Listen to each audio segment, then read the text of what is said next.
Good morning, everyone. So I hope you had a lot of time with dancing and getting to know each other. And here we're now for the final day. Before we get started, I would like to find out for whom is it the first time at the SME assembly. Hands up. Ooh, okay. And for who has been here before? How many times? 2 times? 3 times? So who is winning? Who's been here the second time? Third time? Fourth? Okay. Fifth? Sixth? Okay, Jan, just one. Somebody even more senior. 7. Wow. You're the winner. Okay, excellent. So, but there's one thing you all have in common is that we're going to talk about a topic nobody of you have heard in the context of the SME assembly before. We are talking about culture creative industries.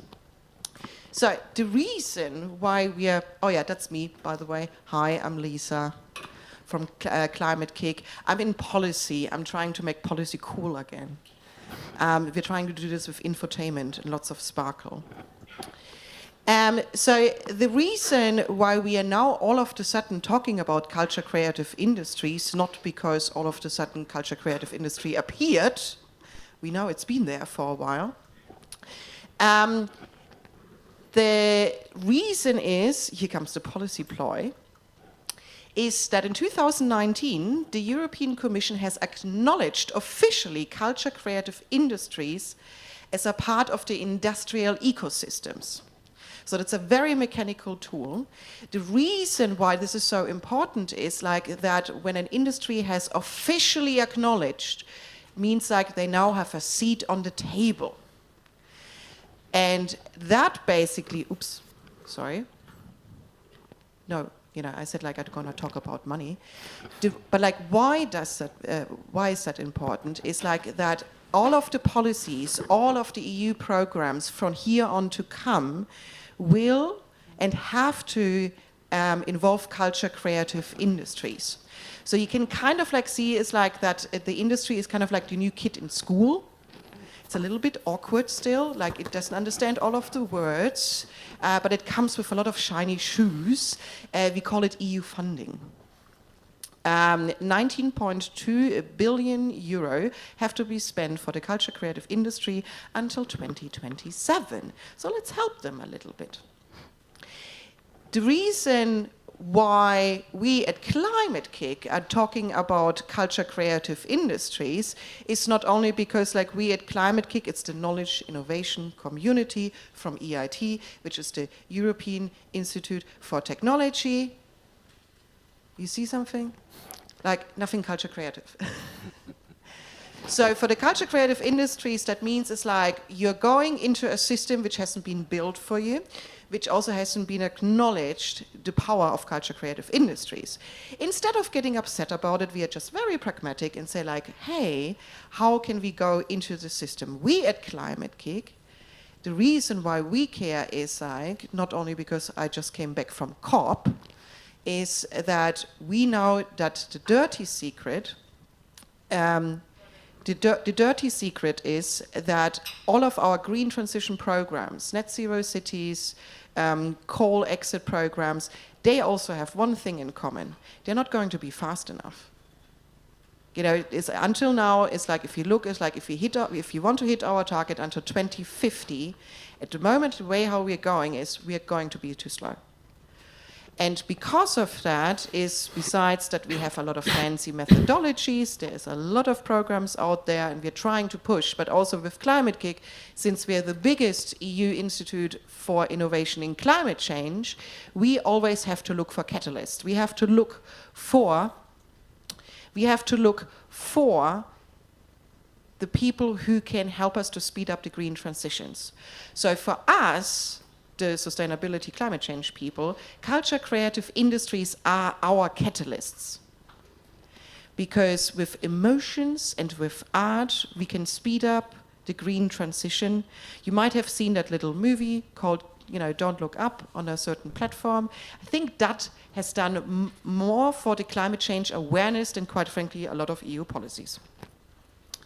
So, and then finally, also, that means, because that's the whole idea of the service of SME Assembly, that's hopefully like why you attend here, is also like kind of like get a view in the crystal ball, what is coming up and how can you support your SMEs, your companies.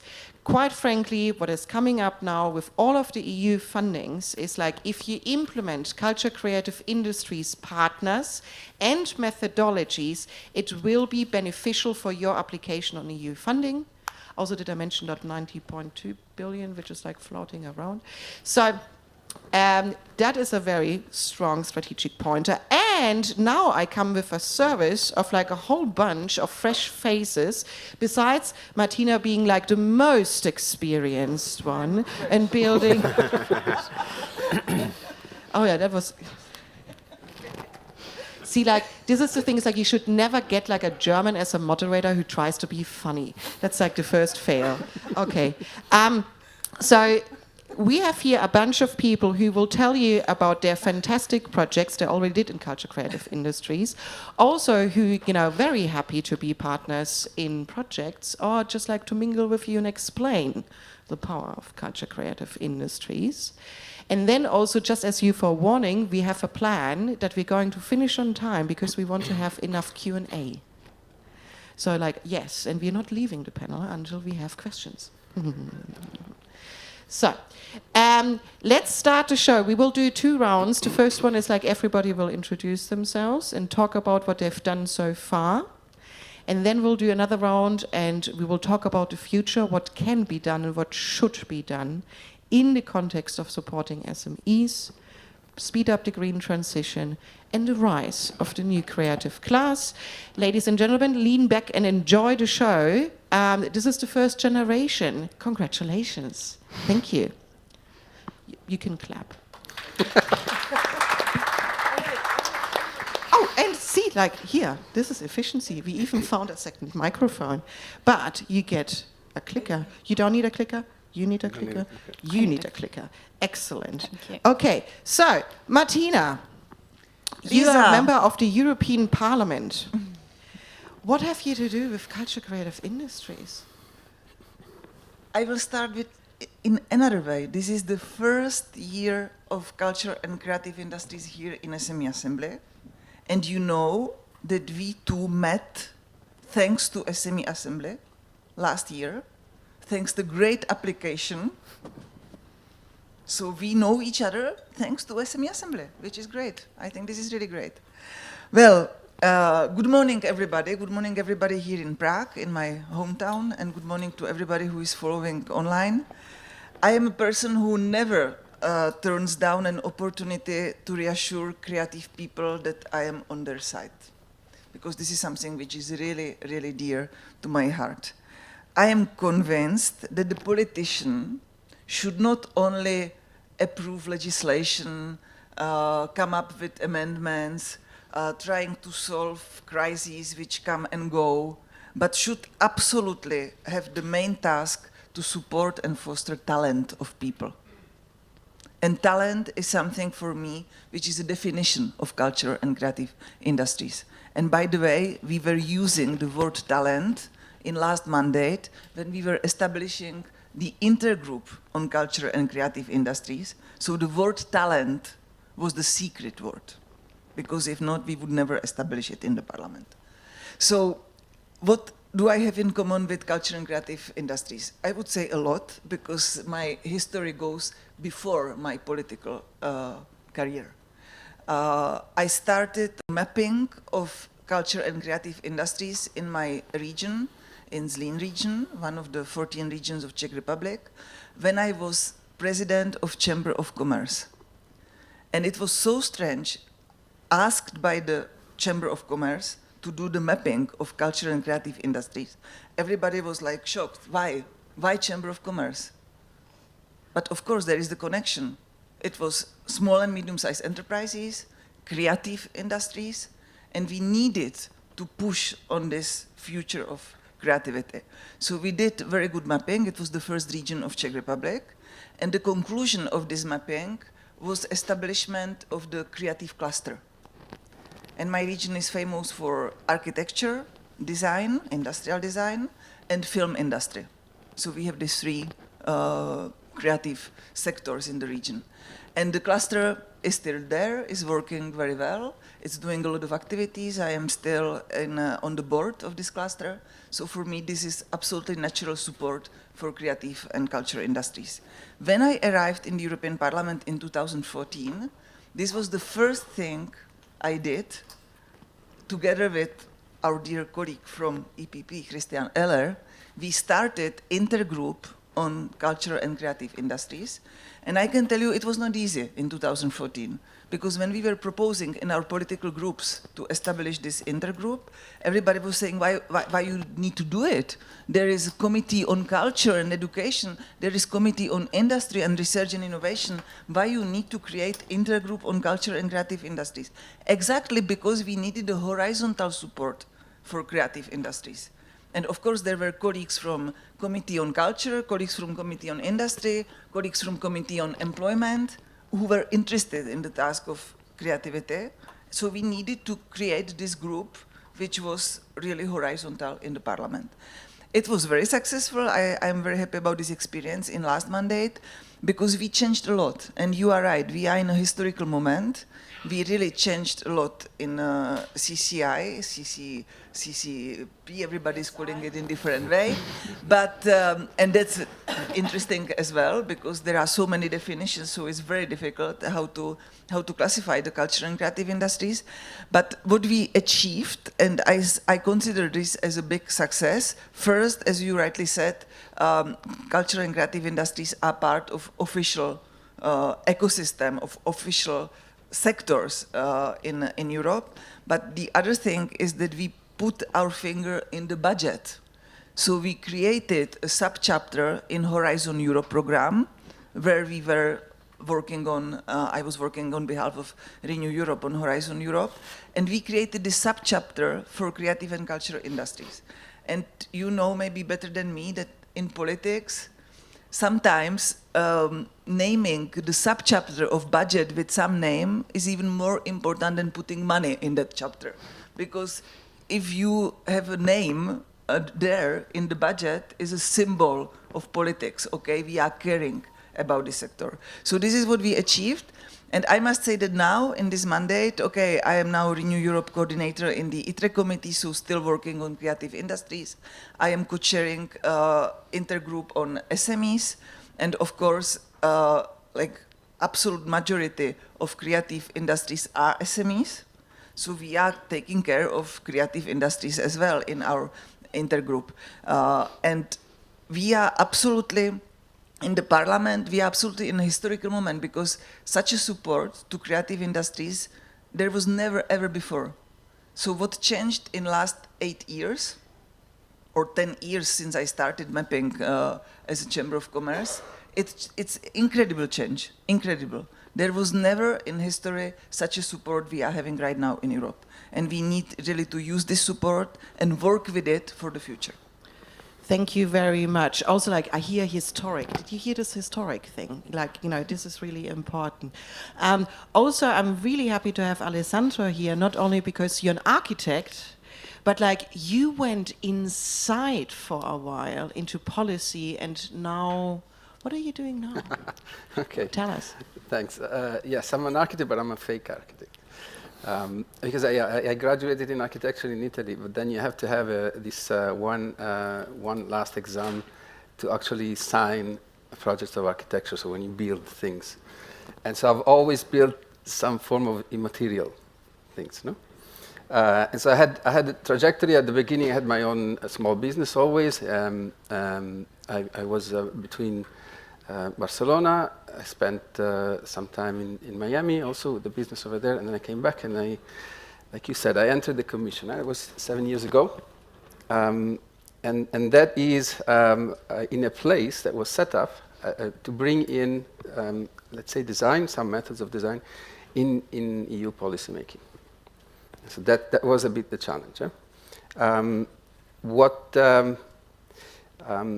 I learned from that from that experience, in a sense, is that often design is, first of all, when you say design, the word design, you create a huge confusion in the minds of everyone, because everyone has their own understanding of what design is, from making posters to making clothes to whatever, right? And so one of the steps was, well, maybe we need to think of design as a culture. In Italy, we have a word that says la cultura del progetto. So it's a culture of projecting, and projecting means projecting on paper, often something that is immaterial in our heads. And that's a bit how you turn, let's say, the high-level creativity into something that you can touch. And the question is, how does a culture of design interact with the culture of policymaking? And you immediately start to see that there are certain things that clash in a certain sense. No? Policymaking is based on documents, on words, on very clear definition, on a lot of money. And usually the culture of design works much better when you have less money. And you start to have, because less money and few money is a form of let's say, constraint that you have, and it forces you to think creatively. No? But also this idea that, of course, design is and architecture and all this kind of profession need a visual support to think. And the easiest thing to understand is when you build a building, you have so many different layers. It's a very complicated system, and then it becomes complex when you bring people in. But to make sure that the building is built, you need to have plans. You mean, yes, you also have the written part and so on, but people understand and check on visual things. No? And so for policies, the idea is maybe we need to start really think in terms of more visual support. And so one big part of the work over there, and the work that is still going on at the EU Policy Lab, was on visual support. So mapping what is happening, mapping the conversations. And then the last part, the last, let's say, 2 years, I moved into the new European house that came like this lightning. No one really knew what it was. And so we started in very, very, very a small group, trying to translate what the president said into something tangible. No? And I think one connection with what you just said about having words and definitions or certain words inside a program is more powerful than the program itself. So for the first time, maybe, in the Commission, we started with high-level concepts and high-level values, so beautiful, sustainable, together, as a form also of addressing the development of a policy from a complexity point of view, which means you don't set what you want, as in this case Commission or as a policymaker. You don't set the objectives. That's a huge mistake. But you create a direction. And so you create the narratives, or you create the principles and the concept that people can feel with content. But also, then you can use these principles to recognize in reality what is already happening that supports whatever you're trying to put in place. And I think that this is a key transformation in policymaking if it becomes the mainstream, which is the idea that the policymaker, instead of thinking of problems and solutions, and usually we're trained to think of solution even before we think of problems, you just try to discuss and create a place where we have conversation that makes sense. And then through these conversations, then we can identify the principles or let's say a direction that we can then follow together and recognizing what's already happening. I just close by saying that policymaking and public administration have a huge advantage compared to companies, because when companies need to innovate, usually they have to start working on some form of artificial experiments or pilots, etc., and they have to kind of invent. Policymakers have this huge advantage that society is already continuously proposing new things. and the loser, in a certain sense, are often, which means the ones that are outside of the main curve, are the ones that are sometimes are telling us really what the new future direction could be. So these weak signals. And so the ability to embed a monitoring system or a way to monitor the weak signals, looking at what is happening and connecting it with some key basic fundamental principles is something that can really help to develop policies from the bottom up, but with a kind of a top-down sense-making process. Thank you very much, and I can imagine like we could sit here for 10 hours and talk like about that because we're all policy nerds here. But it's interesting to hear is like that what now appears as like a sudden thing, like all of the sudden culture creative industry, but it was based on a long, long way and many, many years of preparation, and now finally we can open the doors and the windows. But then also, Julia, from your side, because like House of Europe, it's like, you know, so you're like the new kids on the block, right? So like, what is House of Europe? Tell us. Yeah. House of Europe is an EU-funded program implemented by the Goethe Institute in Ukraine. So we connect Ukrainians with their peers in EU countries and in the UK for exchange, professional exchange. This is a very big program with more than 30 program lines, and yeah, we started in 2019, and we are getting now to our second phase, which will last till 2024. And today I will talk only about our support for creative businesses. It is mostly intangible things, like individual mentoring, expos, or boot camps, but also we provide financing, micro grants in this first phase, and for the second phase, we have plans for full-size grants. And we design our activities to be easy to reach, and we do care a lot about communication. We try to be friendly, understandable, and professional at the same time. And we kind of translate other EU opportunities and programs for our target groups. And right now, because of like following Russia's full-scale invasion, we have a multi-component war response package, which is about 1.5 million euros, and it's still ongoing. As we have a really limited time, I'd like to give you one but bright example of the business we supported in 2020. This is Ukrainian brand, Gunya. Both co-founders are female designers, and they came to us because they felt lack of business skills, which is very common for creative entrepreneurs. So we provided them with a training, the bootcamp, Creative Business Academy. This is one of our House of Europe programs.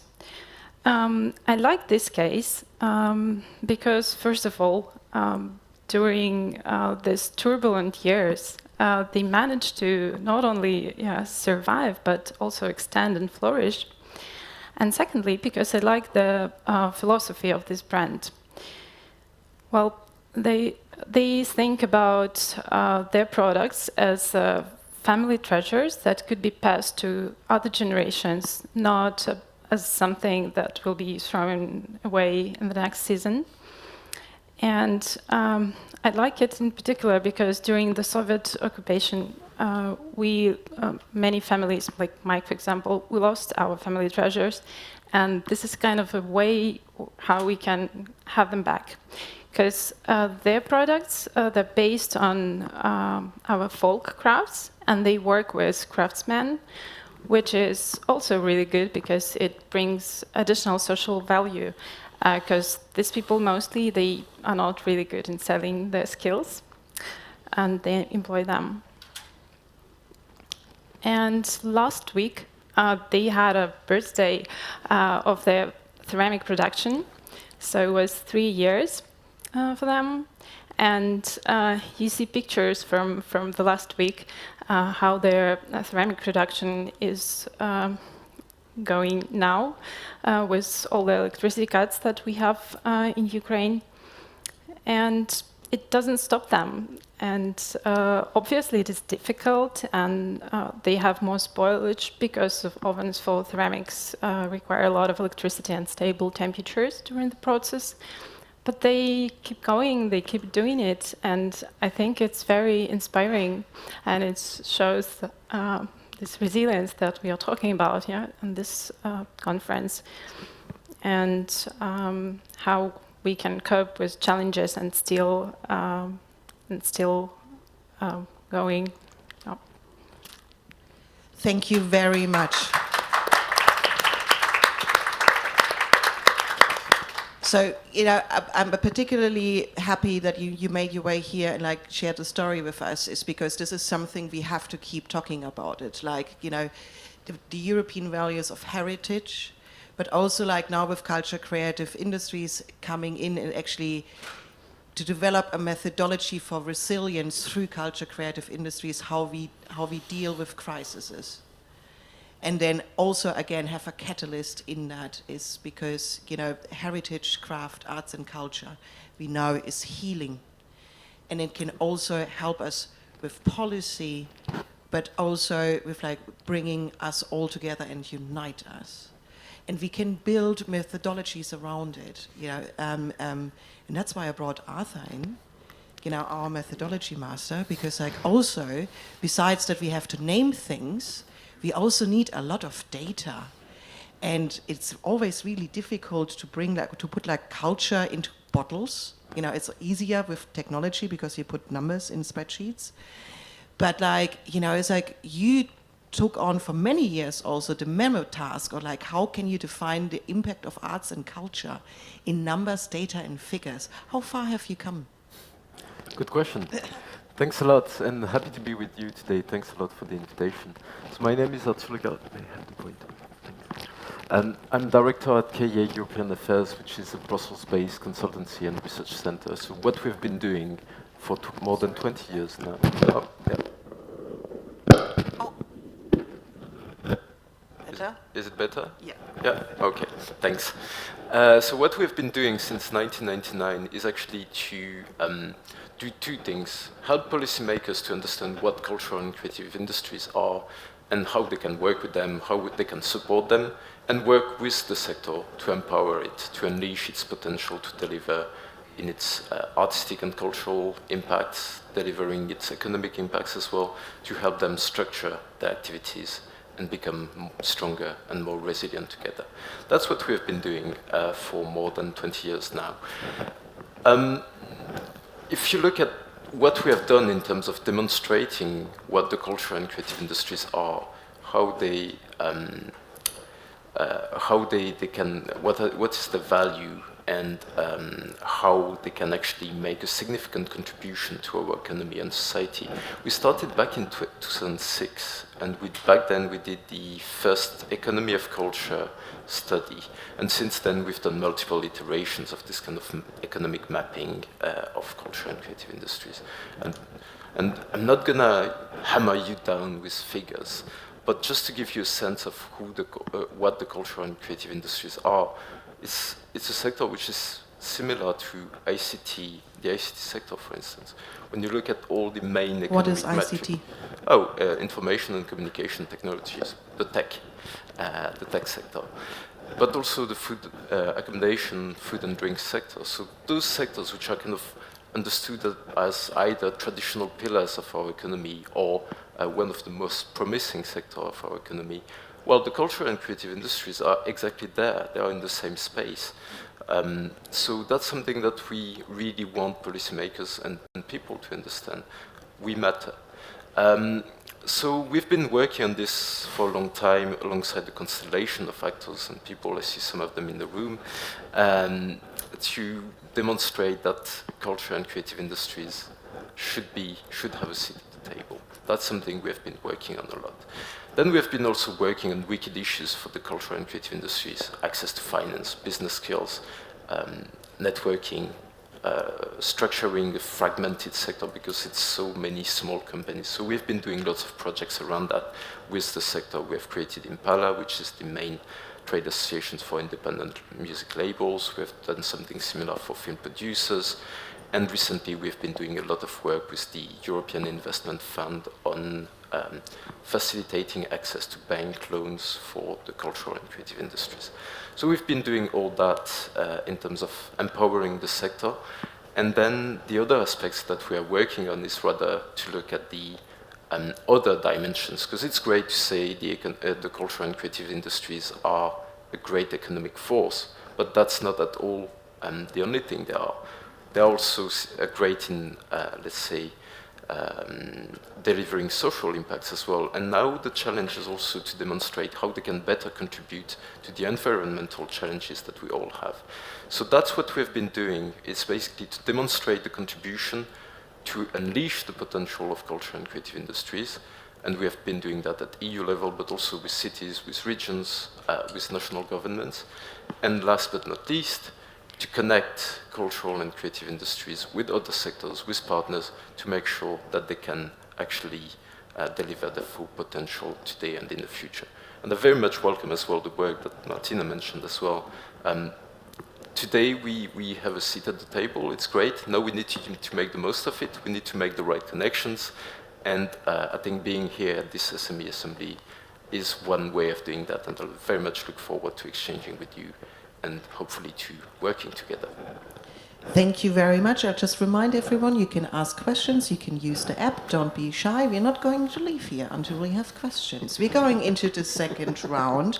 Also, by the way, so Kea, if you go to the website, you have a whole list of publications, of infographics. I'm using your slides in my presentation all the time.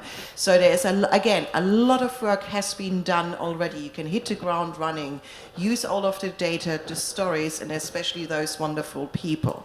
We're going into the second round. What will, Martina, your crystal ball, what will happen? What do you wish to happen?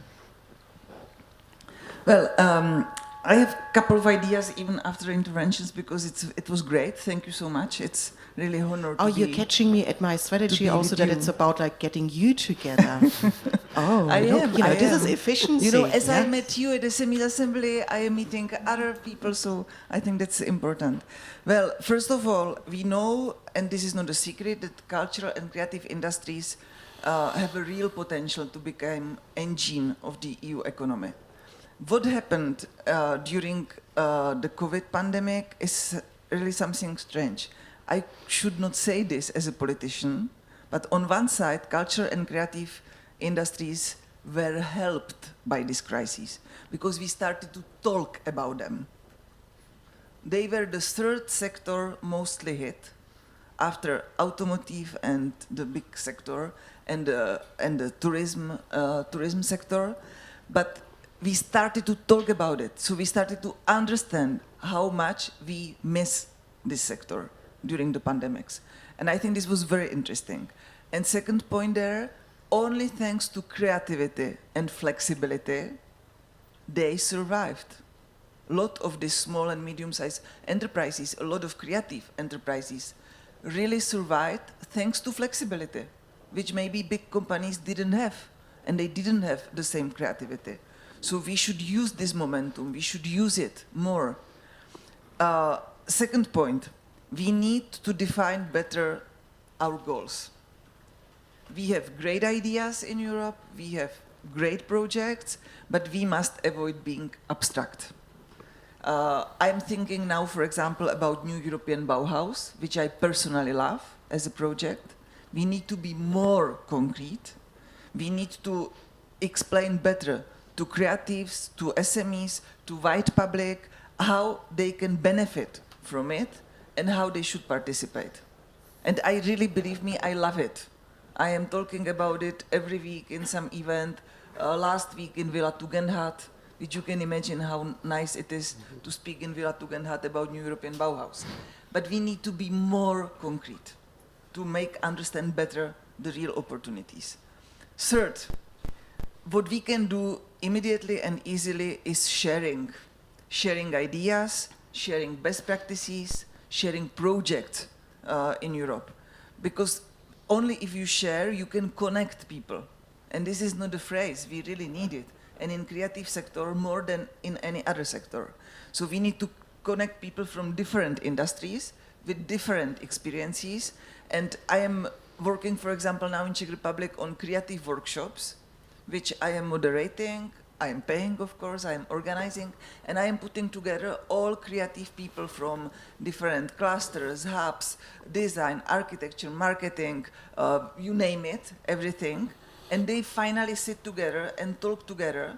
And I am so surprised that people are hungry to have information. They are hungry to talk, to share, to share experience together and to find a new way of doing things. So sharing and connecting is something we can easily do immediately.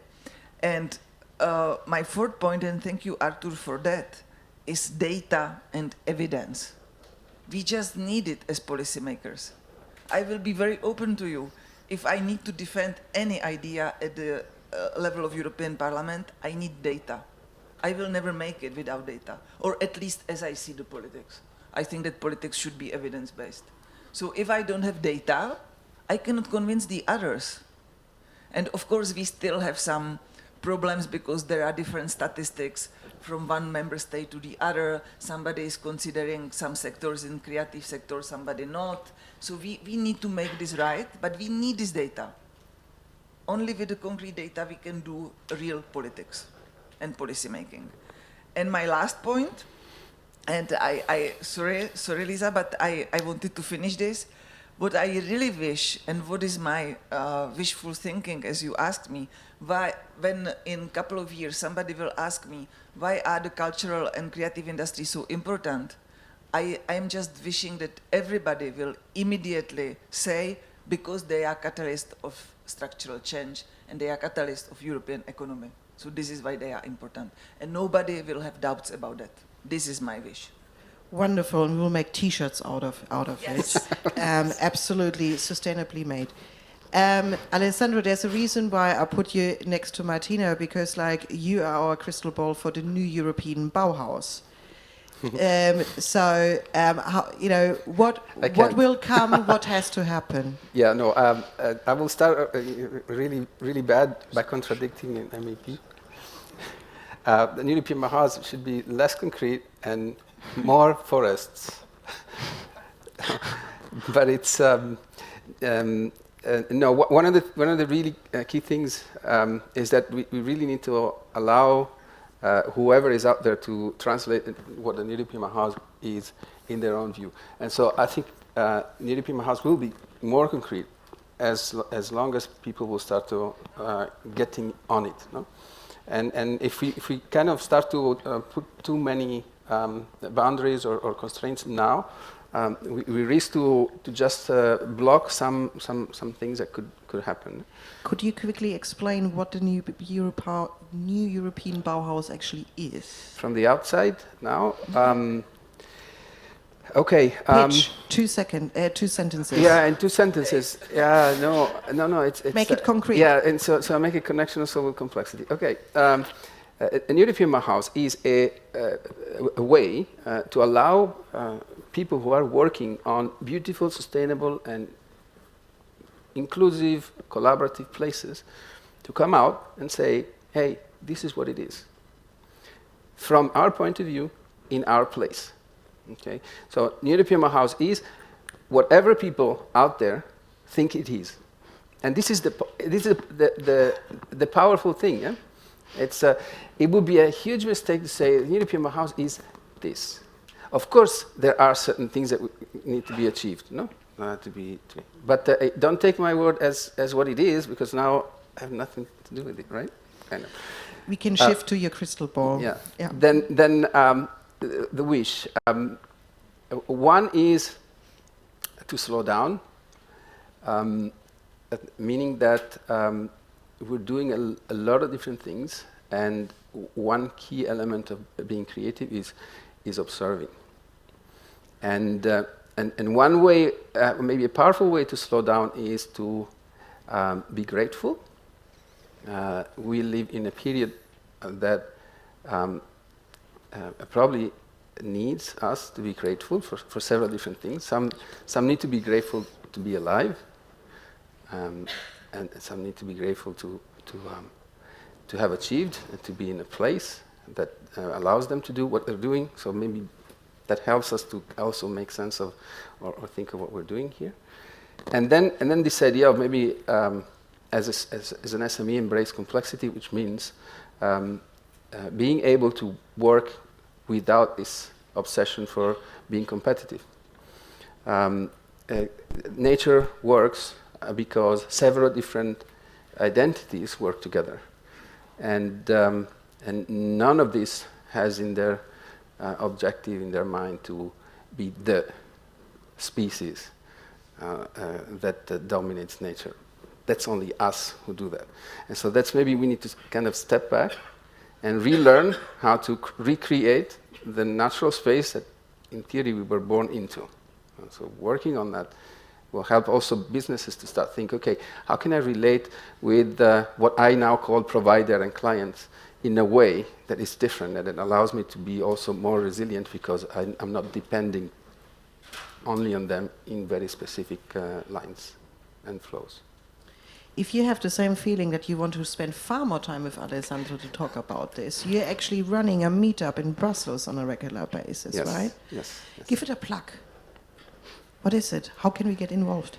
Well, this is two things. One is if you're in Brussels, you just join. And then the second thing, if you're outside of Brussels, you can organize your own. And the idea is, to bring together people who are not really talking that much and being very deep and profound. We just drink and have fun and exchange. But that's a bit the idea to now that we can again connect again. And then maybe the last thing is when I opened the new business now, LifePods, after the commission. The challenge over there is to what happens if you run a business like if it was an artistic experiment. No? And for me, one of the ways to be an artist today is to play with money and to negate the value of money. Okay, and so the idea is it possible? And so the high-level objective of LifePods is to use all the money that comes in to grow forests. Okay. And so maybe with experiments like this, then things happen, and in any case, you will have money. But don't think about money, because it will come. Yeah. So we will talk about that next time in the next SME assembly with a far bigger room and with far more people. We're going through the round, and then we'll start with the Q&A. Julia, you have slides? What is your crystal ball? What will come next with your wonderful projects?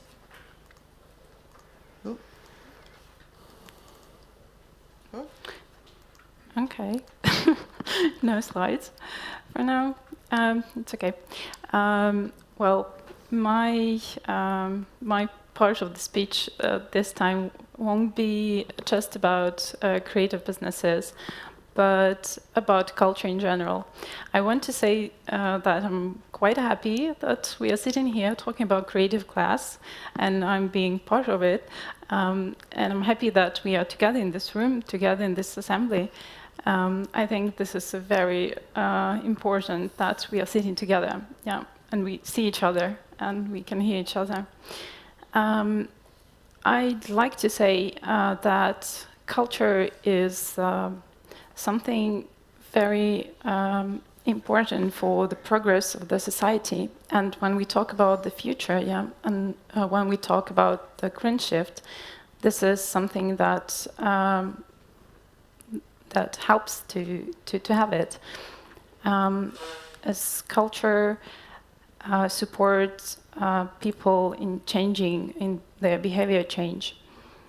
And that is why for the Kyoto Institute in next year, globally, our main priorities are main focus is on supporting ecosystem for creative class.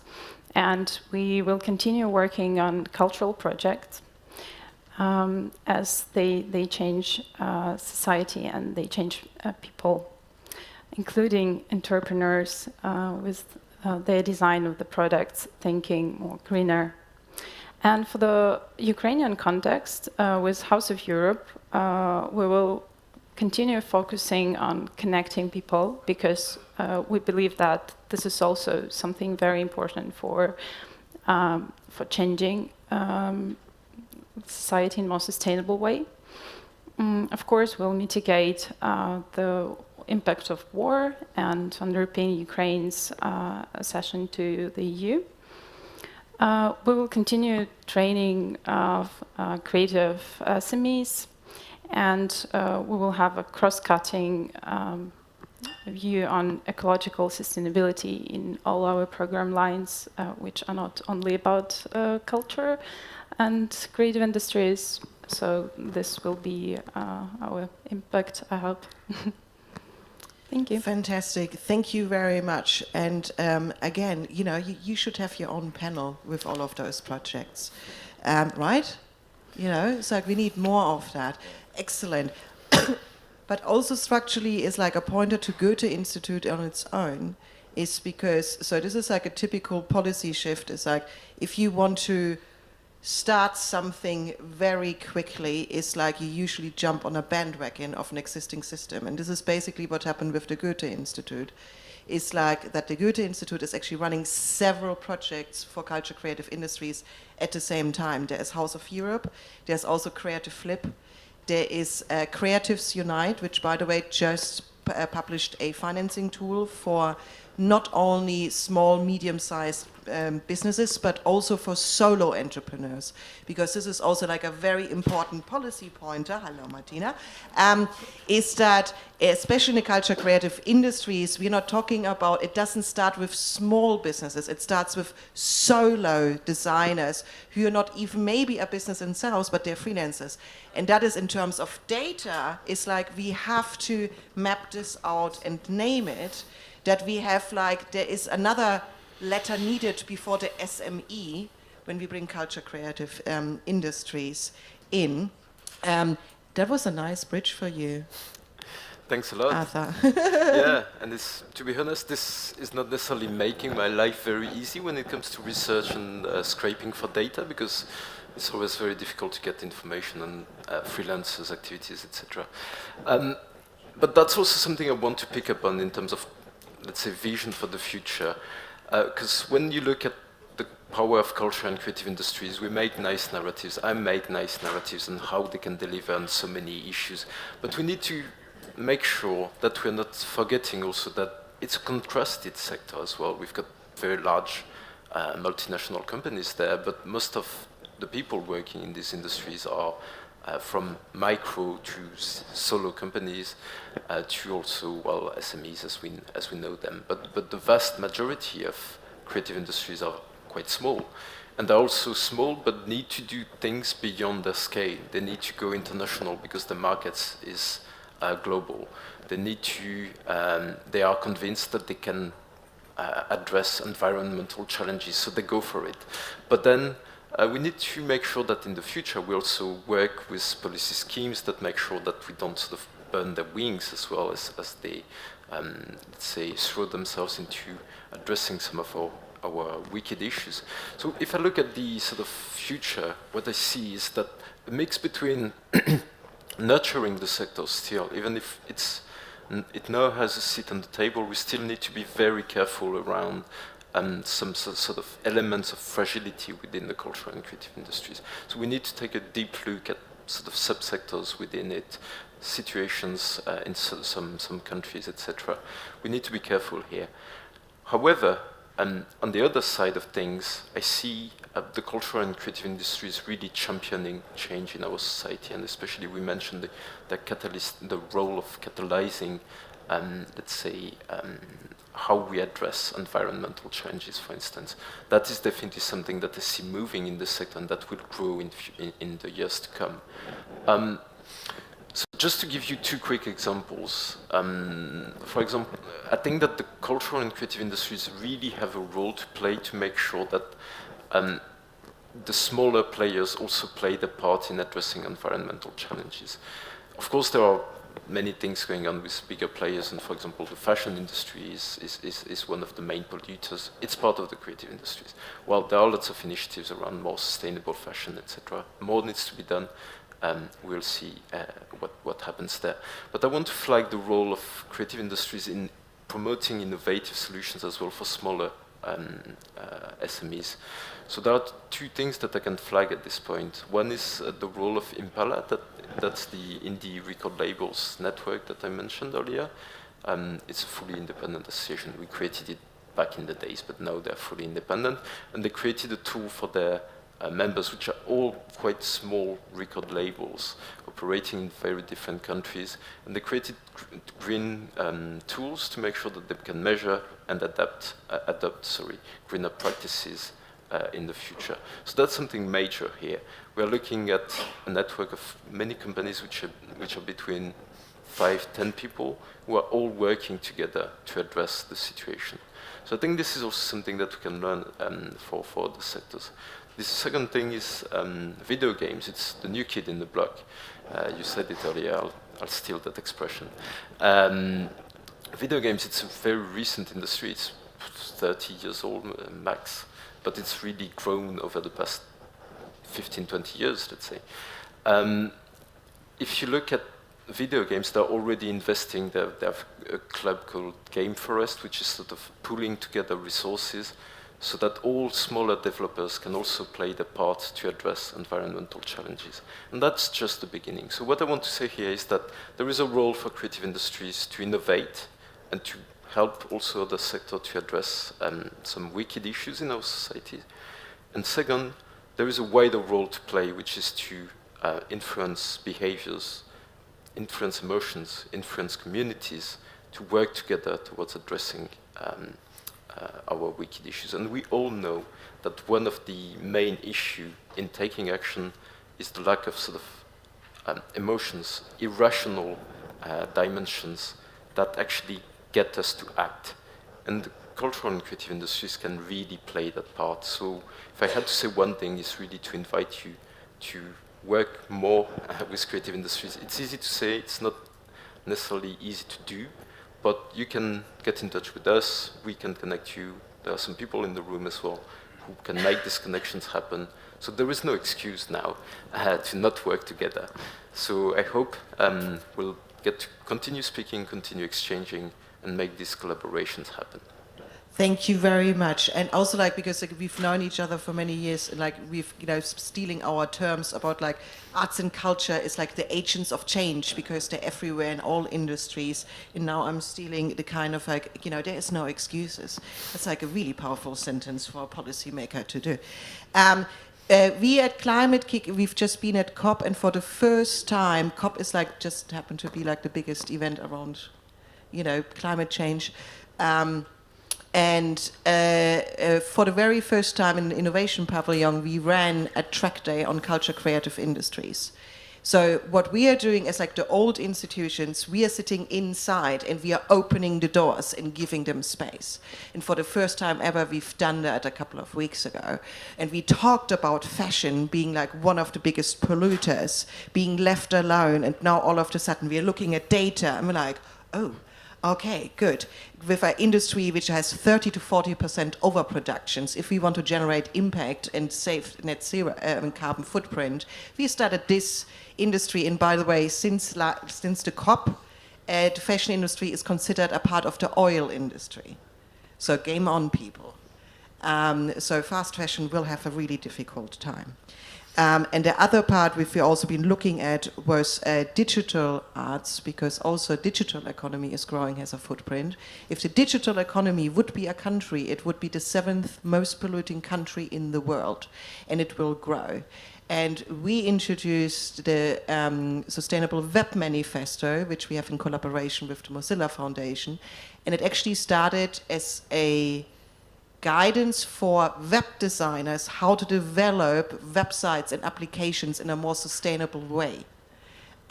Because 85% of every product out there, the sustainable footprint of it is, 85% of it is defined in the design phase. We have data about that. So yes, I hope this all makes sense for you. You have a whole set of catalysts sitting here. You are also our catalysts here because you tapped your badge and we know who was here in this room. We are now going to questions, but please, the applause is for you. Thank you so much, first generation. And we do have a lot of questions. Here we go. Yes. I'm sorry, I'm just gonna do it because I need to go out. So I don't have a question, but I have a call to action to you and to all of you in the audience. Together with Sabina and the rest of the team, we're part of the Ideas Lounge. And bridging to what you said, the SME relief package is in the cauldron. It's brewing, right? And it needs input. It needs inspirations. It needs ideas. What concrete measures are needed from the cultural and creative industry to be included in the package? So we really want to encourage you in the break after the questions to come to us and share your ideas of what needs to be included and be as concrete as possible. Thank you so much. Yeah, okay, Sorry. we will see us all in the Ideas Lounge. So I'm Thank you very much. I Yes. can probably manage without a microphone. My name is Rasmus. It's for online. It's for the online. It's for the recording, so otherwise they There was the first lady.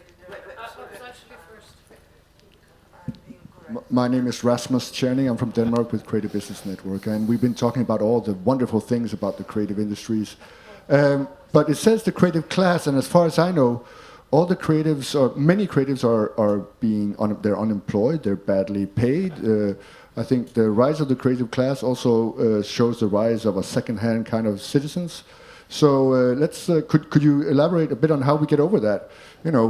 Actors that don't get maternity leave, designers that only work on projects, all these things that is very, very different from our previous industrial revolution. Excellent. Who wants to get started? Yes.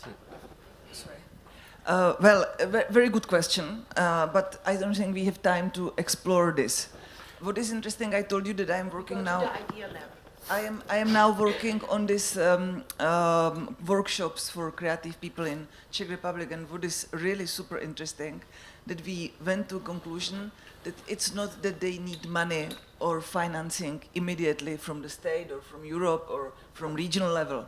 That's not the real problem. The real problem is what you exactly said, the recognition of the creative status. So, or we need to work on status of artist, which is something which is in pipeline in EU legislation, but it will be quite difficult because, of course, there are different competencies at the EU level and member states level, but it will be a challenge, and I think that every member state and Europe as well needs to approach this. And with that goes as well the remuneration, for example. Of course, I know Czech architects who are not happy that they gain less money than German architects. And there must be kind of strategic thinking about that, and it goes all with the status of a creative person. So I absolutely see your point. I am the first one who would like to work on this. And I think there must be some recognition of the creativity and the talent of people. So I am on your side in this. The animators in India are cheaper than the Yes.